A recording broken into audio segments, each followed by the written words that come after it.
Solomon had 37 years left to finish the year positive 1,000. Since he reigned the kingdom within 40 years, so he had 3 years which has already in negative 1,000. If we will subtract the negative 3 negative 1,000 years, we will have the answer of years will be subtracted also to 2,520 years, which is the appointed time of God. So we will have the answer 1,523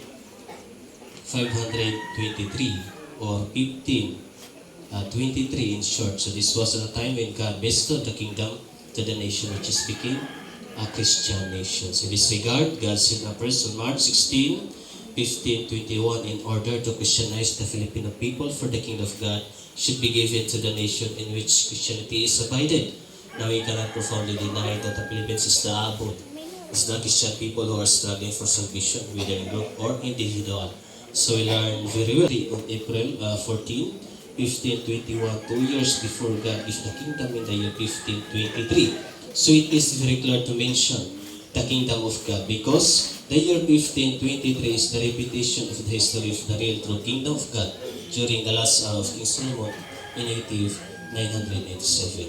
Now, the biblical history reveals that the creation of Adam was in the island surrounded by the two branches of twin rivers called Tigris and Euphrates.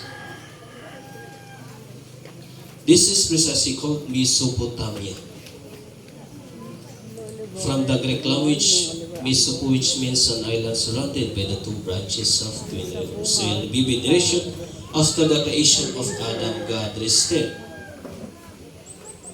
in the seventh day. Since one day of God is equal to 1,000 years of man, so Adam should be in the Garden of Eden and lived there the same time as God rested. But before the year ended, Adam committed sin. In 821, Adam committed sin. So God completely raised Mesopotamia after the 20th generation at the time of Abraham. So the plan of God was carried by Abraham in Canaan.